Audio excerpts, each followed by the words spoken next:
Hello बच्चों, आप सभी का स्वागत है बिजनेस स्टडी क्लासेस में।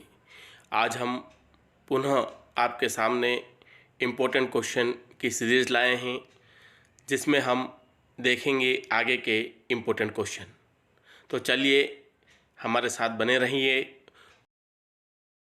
हमारा आज का पहला क्वेश्चन है, explain the difference between the administration, management and organisation. प्रबंध, प्रशासन एवं संगठन में अंतर बताइए। आइए इसके क्वेश्चन का आंसर को अपन समझने की कोशिश करते हैं। प्रशासन, प्रबंध व संगठन तीनों में अंतर बताया गया है, जिसमें अपन एक एक पॉइंट तीनों के पढ़ेंगे और उनको समझने की कोशिश करेंगे। तो सबसे पहले प्रशासन में पॉइंट लिखा हुआ है, प्रशासन व्यवसाय के उद्देश्यों, लक्ष्यों तथा नीतियों को निर्धारित करता है। यहाँ पे ये बताया गया है कि एडमिनिस्ट्रेशन क्या करता है, बिजनेस के ऑब्जेक्ट और गोल्स को डिसाइड करता है और उनको अचीव करने के लिए पॉलिसी डिसाइड करता है। कुल मिला के टॉप लेवल के मैनेजमेंट द्वारा एडमिनिस्ट्रेशन का कार्य किया जाता है। ठीक है, तो प्रशासन किसके द्वारा किया जाता है? टॉप लेवल के व्यक्तियों द्वारा क्या किया जाता है? एडमिनिस्ट्रेशन किया जाता है, प्रशासन किया जाता है। वो उद्देश्यों और नीतियों को निर्धारित करते हैं। ठीक है, प्रबंध, मैनेजमेंट अगला पॉइंट इसी के सामने। प्रबंध में पहला पॉइंट, प्रबंध निर्धारित लक्ष्यों की प्राप्ति के लिए संगठन का नेतृत्व एवं मार्गदर्शन करता है। सही बात है, यहाँ ये समझाया गया है कि मैनेजमेंट क्या करता है एक बिजनेस के अंदर। मैनेजमेंट बिजनेस के अंदर जो भी हमने गोल्स, ऑब्जेक्ट, लक्ष्य डिसाइड किए गए हैं, उनको प्राप्त करने के लिए संगठन का नेतृत्व करता है, उनका मार्गदर्शन करता है, उनको लीडरशिप देता है। तो प्रबंध का क्या काम है कि भैया व्यवसाय के अंदर नेतृत्व प्रदान करना। अगला है संगठन, इसमें पॉइंट लिखा है, संगठन उत्पत्ति के विभिन्न साधनों में समन्वय स्थापित करता है। यहाँ पे ये समझाया गया है कि किसी भी संगठन के अंदर जितने भी रिसोर्सेस होते हैं, चाहे वो पूंजी हो, श्रम हो, कच्चा माल हो, है ना, और या फिर आप मशीनरी हो, पैसा हो, कुछ भी, इन सब में क्या करता है? वह समन्वय, कोऑर्डिनेशन स्थापित करता है ताकि बिजनेस के उद्देश्यों को प्राप्त किया जा सके। अब वापस नंबर 2 पे आते हैं अपन। प्रशासन में लिखा हुआ है, एडमिनिस्ट्रेशन में नंबर 2 पॉइंट पे लिखा है, यह संस्था का मस्तिष्क है। मतलब कि एडमिनिस्ट्रेशन माइंड लेवल के काम करता है, खुद तो काम नहीं करता है। यह बैठ के अपनी पॉलिसी बनाता है, ऑब्जेक्ट डिसाइड करता है और उनको प्राप्त करने के लिए, ऑब्जेक्ट और गोल्स को अचीव करने के लिए दिमाग लगाता है। तो एडमिनिस्ट्रेशन किस लेवल का काम है? माइंड लेवल का काम है, मस्तिष्क लेवल का काम है। प्रबंध, प्रबंध संस्था की आत्मा है। प्रबंध संस्था की आत्मा है, मतलब कि यहाँ पे ये कहा गया है कि जिस प्रकार से शरीर से आत्मा निकल जाती है तो शरीर किसी प्रकार का नहीं होता है, किसी भी काम का नहीं होता है। उसी प्रकार से अगर व्यवसाय में से आप प्रबंध को निकाल दो, मैनेजमेंट को निकाल दो, तो आपका बिजनेस किसी काम का नहीं रहेगा, वह बिजनेस के ऑब्जेक्ट और गोल्स को अचीव नहीं कर पाएगा। इसलिए कहा गया है कि प्रबंध संस्था की आत्मा है। अगला ऑर्गेनाइजेशन, संगठन में लिखा हुआ है कि संगठन संस्था का शरीर है। भैया यहाँ पे ऑर्गेनाइजेशन को शरीर इसलिए बताया गया है कि जिस प्रकार से हमारे शरीर के अंदर 2 हाथ, 2 कान, 2 आंखें, 2 पैर सब होते हैं और ये सब अलग अलग काम करते हैं, उसी प्रकार से बिजनेस ऑर्गेनाइजेशन में production department, marketing department, HR department, finance department, है ना, ये सभी डिपार्टमेंट अलग अलग होते हैं और ये सब मिलजुल कर बिजनेस के उद्देश्यों, लक्ष्य को प्राप्त करने के लिए कार्य करते हैं। इसलिए इन सब को कलेक्टिव रूप से क्या कहा गया है? ऑर्गेनाइजेशन कहा गया है। तो ऑर्गेनाइजेशन क्या है? एक प्रकार से ऑर्गेनाइजेशन को, संगठन को संस्था का शरीर कहा गया है। ऑर्गेनाइजेशन में तीसरा पॉइंट लिखा हुआ है, यह उच्च स्तरीय कार्य करता है। सही बात है, एडमिनिस्ट्रेशन का लेवल के व्यक्ति हमेशा टॉप लेवल के ही कार्य करेंगे। प्रबंध, यह मध्य स्तरीय कार्य करता है। सही बात है, यहाँ पे मैनेजमेंट का मीनिंग ये बताया गया है कि टॉप लेवल का मैनेजमेंट अगर एडमिनिस्ट्रेशन का लेवल का काम करेगा तो जो मैनेजमेंट है वो किस लेवल का होगा? मिडिल लेवल मैनेजमेंट की तरह कार्य करेगा। ऑर्गेनाइजेशन में लिखा है, इसका स्तर प्रशासन तथा प्रबंध के आपसी सहयोग से तय करते हैं। एडमिनिस्ट्रेशन का रूप कैसा रहेगा, एडमिनिस्ट्रेशन संगठन किस प्रकार का रहेगा, यह कौन डिसाइड करता है? प्रशासन व प्रबंध दोनों आपस में मिलकर तय करते हैं कि हमारे ऑर्गेनाइजेशन का आकार कैसा रहेगा, ये किस प्रकार से रहेगा, इसमें क्या क्या कार्य किया जाएगा। तो ऑर्गेनाइजेशन, संगठन का आकार कौन डिसाइड करता है? एडमिनिस्ट्रेशन, प्रशासन और प्रबंध दोनों मिलकर। चौथा पॉइंट लिखा है प्रशासन के अंदर, यह नीति निर्धारण से संबंध रखता है। सही बात है। ऑर्गेनाइजेशन का डायरेक्ट कनेक्शन कैसे है? पॉलिसी डिटरमाइनेशन से। प्रबंध, यह मानव शक्ति द्वारा प्रभावित होता है। सही बात है। मैनेजमेंट के अंदर जितने एजुकेटेड, पढ़े लिखे, अनुभवी व्यक्ति होंगे उतना अधिक मैनेजमेंट कार्यकुशल होगा, इफिशिएंसी होगा, इफेक्टिव होगा, है ना। तो ये मानव शक्ति से, ह्यूमन पावर से डायरेक्ट कनेक्टेड रहता है, मानव शक्ति से सीधा प्रभावित होता है। ऑर्गेनाइजेशन, यह प्रबंध से प्रभावित होता है। सही बात है।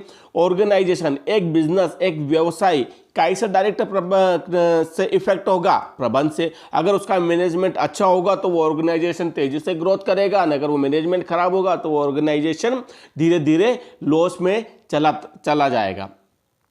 एडमिनिस्ट्रेशन में पांचवा पॉइंट लिखा है, यह अधिकार और शक्तियों का उद्गम बिंदु है। सही बात है। एडमिनिस्ट्रेशन में हमेशा टॉप लेवल के व्यक्ति होते हैं और यही डिसाइड करते हैं कि किस व्यक्ति को क्या कार्य देना है, क्या पावर देना है, क्या अधिकार देना है। तो एडमिनिस्ट्रेशन क्या है? यह एक प्रकार से अधिकार और शक्तियों का उद्गम बिंदु होता है। ठीक है। प्रबंध, इसमें पांचवा पॉइंट लिखा है, यह अधिकार और शक्तियों को लागू करता है। लागू करता है मतलब जिस व्यक्ति को जो पावर दिए गए वो उसे कहाँ, काय के द्वारा यूज करेगा? मैनेजमेंट के द्वारा यूज करेगा। क्योंकि उसको लोगों से काम करवाना है। उस मैनेजमेंट का काम क्या है? लोगों से काम करवाना। तो अपनी शक्तियों का प्रयोग करके लोगों से काम करवाता है। ठीक है। तो यहाँ पे प्रबंध क्या करता है? अपनी शक्तियों को लागू करता है। अगला पांचवा पॉइंट आता है संगठन में। इससे संगठन में अधिकार और दायित्व प्रभावित होते हैं। यहाँ पर यह समझाया गया है कि मैनेजमेंट, इससे मतलब मैनेजमेंट से संगठन में जो भी राइट्स और रिस्पॉन्सिबिलिटी होती है वो एक प्रकार से प्रभावित होती है। मतलब जिसकी जो जवाबदारी होती है वह उसके लिए रिस्पॉन्सिबल होता है। किसी एक काम के लिए जिसकी जवाबदारी है उसके अलावा किसी अन्य व्यक्ति को रिस्पॉन्सिबल नहीं ठहराया जा सकता है। ठीक है बच्चों, मैं उम्मीद करता हूं आप लोगों को क्वेश्चन के आंसर समझ में आ रहे होंगे। अगर आए तो बच्चों इस लेक्चर को लाइक करिएगा और ज़्यादा से ज़्यादा सब्सक्राइब करिएगा। अगला क्वेश्चन है बच्चों, explain the limitation of management. प्रबंध की सीमाएं या आलोचना समझाइए। यहाँ पर क्वेश्चन में ये पूछा गया है कि प्रबंध की क्या बुराइयां है, क्या बुराइयां है, क्यों लोगों ने इसकी बुराइयां करी है, क्या इसकी लिमिटेशन है जहां जाके प्रबंध भी एक प्रकार से काम तो करता है लेकिन फेल हो जाता है, सही प्रकार से काम नहीं कर पाता है। तो इसकी आलोचना बताइए, इसकी सीमाएं बताइए। तो आइए इसके आंसर को समझने की कोशिश करते हैं। इसमें पहला पॉइंट लिखा है व्यक्तिगत हित की भावना।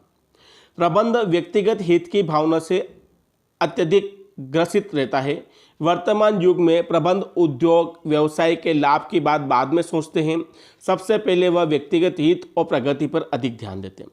यहाँ पर यह समझाया गया है कि अगर कोई भी व्यक्ति जो मैनेजमेंट लेवल पर बैठा है, प्रबंध के स्तर पर बैठा है, वो top level, middle level, low level में आता है, तो वो सबसे पहले अपने पर्सनल बेनिफिट, अपने व्यक्तिगत हित के बारे में पहले सोचता है, उसके बाद व्यवसाय के हित के बारे में सोचता है।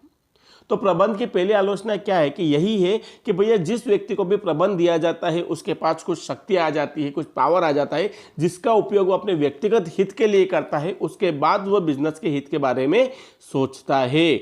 ठीक है। तो यही एक आलोचना का कारण है। अगला पॉइंट दिया है प्रबंध के सिद्धांत में स्थायित्व का अभाव।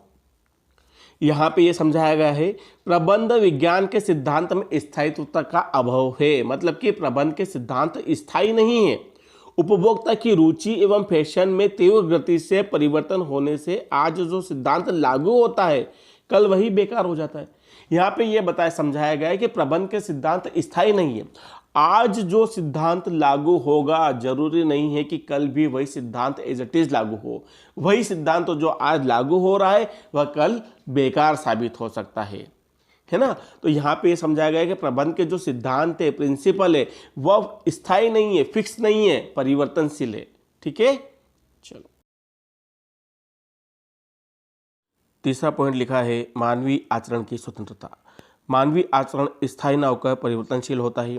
आचरण या व्यवहार की परिवर्तनशीलता प्रबंध के विकास में बाधा उत्पन्न करती है। यहाँ पर यह समझाया गया है कि मनुष्य का जो नेचर होता है वो परिवर्तनशील होता है। अगर मान लो प्रबंध ऐसे व्यक्ति को दिया गया है जो आलसी स्वभाव का है, चिड़चिड़े स्वभाव का है, गुस्सेले स्वभाव का है, वह कर्मचारियों पर चिल्लाता है ना, तो ऐसी दशा में क्या होगा कि वो सही प्रकार से मैनेजमेंट नहीं कर पाएगा और ये मैनेजमेंट के विकास में बाधा उत्पन्न करेगा। तो एक प्रकार से मानवीय आचरण की परिवर्तनशीलता के बार बार परिवर्तन आना भी एक प्रबंध के विकास में बाधा उत्पन्न करता है। अगला चौथा पॉइंट लिखा है, देश काल एवं परिस्थितियों की भिन्नता। प्रत्येक देश की व्यावसायिक परिस्थितियां अलग अलग होती है, अतः जरूरी नहीं है कि प्रबंध विज्ञान का कोई सिद्धांत समान रूप से प्रत्येक व्यवसाय के लिए लाभदायक सिद्ध हो। यहाँ पर यह समझाया गया है कि प्रत्येक देश की परिस्थितियां अलग अलग होती है। अगर कोई नियम किसी देश में मान्य है या किसी देश में अच्छी प्रकार से लागू होता है जिससे कि व्यवसाय को लाभ होता है, तो जरूरी नहीं है कि वही नियम दूसरे देश में व्यवसाय करने वालों के लिए लाभदायक हो। ठीक है, तो यहाँ पे बताया गया है कि एक नियम किसी एक देश में व्यवसाय करने वाले व्यक्तियों के लिए लाभप्रद हो सकता है, तो जरूरी नहीं है कि वो दूसरे देश में व्यवसाय करने वाले व्यक्तियों के लिए भी लाभप्रद साबित हो। अगला तीसरा पॉइंट लिखा है, आर्थिक सत्ता का विकेंद्रीकरण। अगला मोस्ट इंपॉर्टेंट क्वेश्चन है बच्चों आज का, explain the social responsibility of management. प्रबंध के सामाजिक उत्तरदायित्व को समझाइए। यह क्वेश्चन बहुत बहुत बहुत इंपॉर्टेंट है, इसे ध्यान से समझने की कोशिश करना। यहाँ पर क्वेश्चन पूछा गया है, प्रबंध के सामाजिक उत्तरदायित्व को समझाइए। मतलब यहाँ पे ये कहा गया है कि एक बिजनेस के अंदर मैनेजमेंट का मेन उद्देश्य तो बिजनेस को प्रॉफिट में ले जाना, लेकिन उसकी समाज के प्रति क्या रिस्पॉन्सिबिलिटी होती है, सोशल रिस्पॉन्सिबिलिटी आपको बताना है। तो उसकी समाज के प्रति, देश के प्रति, जिनसे पैसा उधार लिया उनके प्रति, ग्राहकों के प्रति क्या क्या रिस्पॉन्सिबिलिटी होती है, वो सारी रिस्पॉन्सिबिलिटी आपको यहाँ पर बताना है। तो इसे समझने की कोशिश करना। तो चलो बच्चों, अपन चलते हैं इसके आंसर की ओर। पहला पॉइंट है ग्राहकों के प्रति दायित्व, रिस्पॉन्सिबिलिटी फॉर कस्टमर। ग्राहकों की संतुष्टि पर ही प्रबंध की सफलता निर्भर करती है। प्रबंध के ग्राहकों के प्रति निम्नलिखित उत्तरदायित्व है, उचित मूल्य पर श्रेष्ठ किस्म की वस्तु उपलब्ध कराना, वस्तुओं की जमाखोरी नहीं करना, माल के बारे में सही जानकारी देना, झूठ तथा कपट विज्ञापन न देना आदि। यहाँ पर यह समझाया गया है कि एक प्रबंध की पूरी सफलता क्या पे निर्भर करती है, ग्राहक की संतुष्टि पर, कस्टमर के सेटिस्फेक्शन पर। इसलिए उसे हमेशा इस बात का ध्यान रखना है कि वह कम से कम प्राइस में अच्छे से अच्छी क्वालिटी की वस्तु कस्टमर को उपलब्ध कराए, किसी भी प्रकार की वस्तुओं की जमाखोरी ना करे, ताकि क्या होगा कि उस वस्तु के रेट मार्केट में ना बढ़े और उपभोक्ताओं को महंगी वस्तु ना खरीदना पड़े। माल के बारे में जो भी कस्टमर कोई भी प्रोडक्ट खरीद रहा है तो उसकी सही जानकारी कस्टमर को देना और फालतू के झूठे विज्ञापन नहीं करना, ताकि कस्टमर भ्रमित ना हो और गलत वस्तु ना खरीदे। तो ये सारी रिस्पॉन्सिबिलिटी किसकी होती है, एक मैनेजमेंट की होती है, किसके प्रति, कस्टमर के प्रति। अगला पॉइंट है सेकंड, ऋणदाताओं के प्रति रिस्पॉन्सिबिलिटी, उत्तरदायित्व, मतलब रिस्पॉन्सिबिलिटी फॉर लेंडर्स। प्रबंध की योजनाओं के लिए ऋणदाता वित्तीय सहायता प्रदान करते हैं, इसलिए इनके प्रति प्रबंध के दायित्व इस प्रकार है, उचित शर्तों पर ऋण लेना, ब्याज एवं मूलधन का समय पर भुगतान करना, बंधक संपत्ति की उचित सुरक्षा करना, ऋण की राशि का दुरुपयोग न करना, बेटा न छूट गया न करना है ना, आप न लिख ध्यान रखिएगा, व्यवसाय की आर्थिक स्थिति बताना आदि। यहाँ पर यह समझाया गया है कि एक मैनेजमेंट की लेंडर्स के प्रति, ऋणदाताओं के प्रति भी कुछ उत्तरदायित्व होते हैं, जैसे कि सही शर्तों पर ऋणदाता से ऋण लेना, उनको उनका मूलधन मतलब कि प्रिंसिपल अमाउंट और इंटरेस्ट, ब्याज का समय समय पर भुगतान करना, उनसे उधार लिए गए पैसे का सही प्रकार से उपयोग करना, साथ ही साथ उन्होंने ऋण लेते समय जो संपत्ति गिरवी रखी है, मॉर्गेज रखी है, उसका सही प्रकार से सदुपयोग करना और उसकी सुरक्षा करना, साथ ही पैसे का सही उपयोग करना और इन ऋणदाताओं को समय समय पर व्यवसाय की सही आर्थिक स्थिति के बारे में बताना। ये सब जवाबदारी किसकी होती है, ये एक प्रबंधक की होती है, ऋणदाताओं के प्रति, लेंडर्स के प्रति। यहाँ पर यह समझाया गया है कि आर्थिक सत्ता का केंद्रीकरण प्रबंधकों के हाथों में केंद्रित हो जाने से यह लोग मनमानी करने लगते हैं, जिससे व्यवसाय को क्षति पहुँचती है। यहाँ पर यह समझाया गया है कि अगर मैनेजमेंट के हाथों में सारी आर्थिक सत्ता दे दी जाती है, एक ही व्यक्ति के हाथ में सारे पावर आ जाते हैं, तो वो अपने आप को शक्तिशाली समझने लग जाता है, वो अपनी मनमानी करने लग जाता है, जिससे क्या होता है, व्यवसाय को हानि पहुंचती है। तो प्रबंध की एक आलोचना ये भी करी गई है कि अगर एक ही व्यक्ति को सारे पावर दे दिए जाते हैं तो जिससे वह मनमानी करने लग जाता है और व्यवसाय को हानि होने लगती है। अगला चौथा पॉइंट है कर्मचारियों के प्रति दायित्व, रिस्पॉन्सिबिलिटी फॉर एम्प्लॉय। वर्तमान समय में प्रबंध के नियंत्रण एवं निर्देशन में बड़ी संख्या में कर्मचारी कार्य करते हैं। प्रबंध के कर्मचारियों के प्रति निम्नलिखित उत्तरदायित्व होते हैं। कर्मचारियों को पर्याप्त वेतन व भत्ते देना, कार्य करने के लिए अच्छी व्यवस्था प्रदान करना, पदोन्नति के अवसर प्रदान करना, उनके उचित परामर्श को मानना, कर्मचारियों के साथ मानवीय व्यवहार करना और समय पर वेतन का भुगतान करना आदि। यहाँ पर ये समझाया गया है कि एक बिजनेस के अंदर मैनेजमेंट को कर्मचारियों के प्रति भी कुछ सोशल रिस्पॉन्सिबिलिटी होती है, सामाजिक उत्तरदायित्व होते हैं। जैसे किस प्रकार के, कि भैया कर्मचारी को समय पर उनके वेतन देना, भत्ते देना, ठीक है, उनको काम करने के लिए अच्छा इन्वायरमेंट प्रदान करना, उनको प्रमोशन के लिए, उनकी पदोन्नति के लिए उनको अवसर प्रदान करना कि आप अच्छा काम करोगे तो आपका प्रमोशन कर दिया जाएगा। साथ ही साथ अगर कर्मचारी कोई अच्छा परामर्श दे रहा है तो उसे स्वीकार करना, ठीक है, और साथ ही साथ कर्मचारी के साथ अच्छा बिहेवियर करना, उनसे मानवीय व्यवहार करना, उनकी समस्याओं को सुनना और उनको सुलझाना, साथ ही साथ उन्हें समय पर वेतन का भुगतान करना। ऐसे बहुत सारे काम होते हैं जो कि एक प्रबंधक को कर्मचारियों के प्रति करना चाहिए। अगला पॉइंट है अंशधारियों के प्रति उत्तरदायित्व, रिस्पॉन्सिबिलिटी फॉर शेयर होल्डर। वर्तमान में व्यवसाय का संचालन करने वाले प्रबंधकों को अंशधारी नहीं है, अंशधारियों के प्रति निम्नलिखित दायित्व पूरे करने चाहिए। जैसे उचित लाभांश प्रदान करें, व्यवसाय की वर्तमान गतिविधियों एवं प्रगति की सूचना दें, उनके धन को सुरक्षित रखें एवं उनका दुरुपयोग न करें।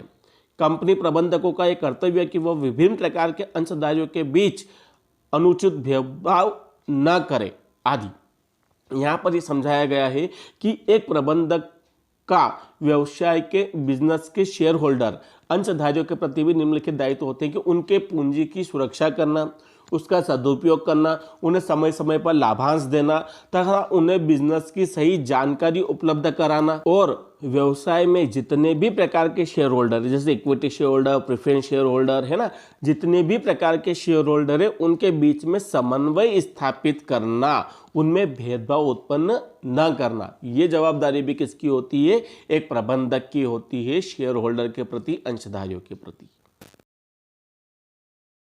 अगला पॉइंट है सरकार के प्रति उत्तरदायित्व, responsibility for to the government.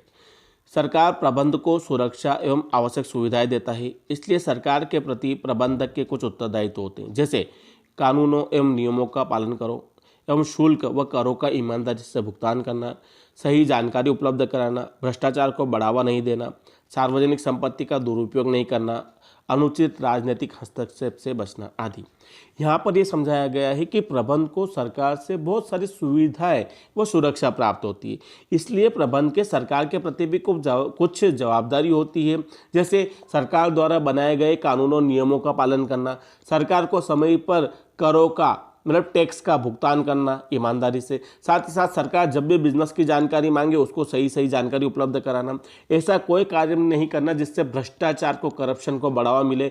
साथ ही साथ सरकार की जितनी भी गवर्नमेंट संपत्ति है, सार्वजनिक संपत्ति है, उनका सदुपयोग करना, न कि दुरुपयोग करना, अच्छे से उपयोग करना। साथ ही साथ बिजनेस में बेवजह पॉलिटिक्स का यूज नहीं करना। क्या आपसे कोई टैक्स लेना है, आपने पॉलिटिक्स का सपोर्ट लिया और टैक्स पे नहीं किया, है ना, तो ऐसा गलत काम में राजनीतिक हस्तक्षेप न करना, ये एक प्रबंध की जवाबदारी होती है किसके प्रति? सरकार के प्रति। अगला और लास्ट पॉइंट है राष्ट्र के प्रति दायित्व, रिस्पॉन्सिबिलिटी टुवर्ड्स द नेशन। राष्ट्र की भलाई में ही प्रबंध की उन्नति होती है, इसलिए राष्ट्र के प्रति प्रबंधकों के कुछ दायित्व होते हैं। जैसे राष्ट्र के हितों को ध्यान में रखकर नीतियां निर्धारित करना, संतुलित आर्थिक विकास के लिए प्रयास करना, राष्ट्र हित में वस्तुओं और सेवाओं का उत्पादन करना, विदेशी व्यापारियों से गलत अनुबंध न, बच्चों न आप समझिएगा, न ध्यान रखिएगा, न करना आदि। यहाँ पर यह समझाया गया है कि एक प्रबंध के राष्ट्र के प्रति भी कुछ दायित्व होते हैं, क्योंकि जैसे जैसे राष्ट्र उन्नति करेगा, देश उन्नति करेगा, वैसे वैसे प्रबंध की उन्नति भी होगी। इसलिए एक प्रबंधक को चाहिए कि वह देश के हितों को ध्यान में रखकर ही कार्य करे। ठीक है, मतलब कि देश के हितों को ध्यान में रखकर ही नीतियाँ व पॉलिसी बनाए, मतलब ऐसी कोई चीज़ ना बनाए जिससे देश को नुकसान पहुंचता हो। साथ ही साथ संतुलित आर्थिक विकास के लिए प्रयास करना। संतुलित आर्थिक विकास के लिए प्रयास करना मतलब कि एक बिजनेसमैन को, एक मैनेजमेंट को सिर्फ एक ही जगह उद्योग न लगाकर देश के ऐसे कोनों में भी उद्योग लगाना चाहिए जहां पे रोजगार नहीं है, जहां पर लोग गरीब है, ताकि उन लोगों को भी रोजगार मिले और वो अपने जीवन स्तर ऊपर उठा सके और देश का विकास कर सके। साथ ही साथ राष्ट्र हित में वस्तुओं सेवाओं का उत्पादन करना, मतलब ऐसी चीजें बनाना जिससे राष्ट्र हित में हो। ऐसी गलत चीजें नहीं बनाना जिसका उपयोग देश की सुरक्षा व एकता को खतरे में डाले। इस प्रकार की वस्तुओं का उत्पादन नहीं करना। ठीक है, साथ ही साथ विदेशी व्यापारियों से गलत अनुबंध न करना। ऐसे कोई कॉन्ट्रैक्ट नहीं करना विदेशी व्यापारियों से, या ताकि देश की एकता व अखंडता को, देश की सुरक्षा को नुकसान पहुंचे। ठीक है, तो प्रबंध के एक देश के प्रति भी बहुत सारी जवाबदारी होती है, जैसे देश के बेरोजगार लोगों को रोजगार देना, देश के जितने भी रिसोर्सेस, साधन है, संसाधन है, इनका सही प्रकार से उपयोग करना, देश की गरीबी को मिटाने में महत्वपूर्ण योगदान देना, जहाँ पे देश गरीब है वहाँ पे अपने उद्योग धंधे स्थापित करना। ठीक है, सरकार को टैक्स का समय पर भुगतान करना, है ना। तो ये सब एक प्रबंध के देश के प्रति जवाबदारी बनती है। बच्चों, उम्मीद करता हूँ आप लोगों को क्वेश्चन आंसर समझ में आए होंगे। अगर हमारे क्वेश्चन आंसर अच्छे लग रहे हैं, लाइक करिएगा, सब्सक्राइब करिएगा और ज़्यादा से ज़्यादा बच्चों को शेयर करिएगा, ताकि इससे मुझे भी एक मोटिवेशन मिलता है और मैं बहुत अच्छे वीडियो बनाने के लिए प्रेरित होता हूँ। थैंक यू बच्चों।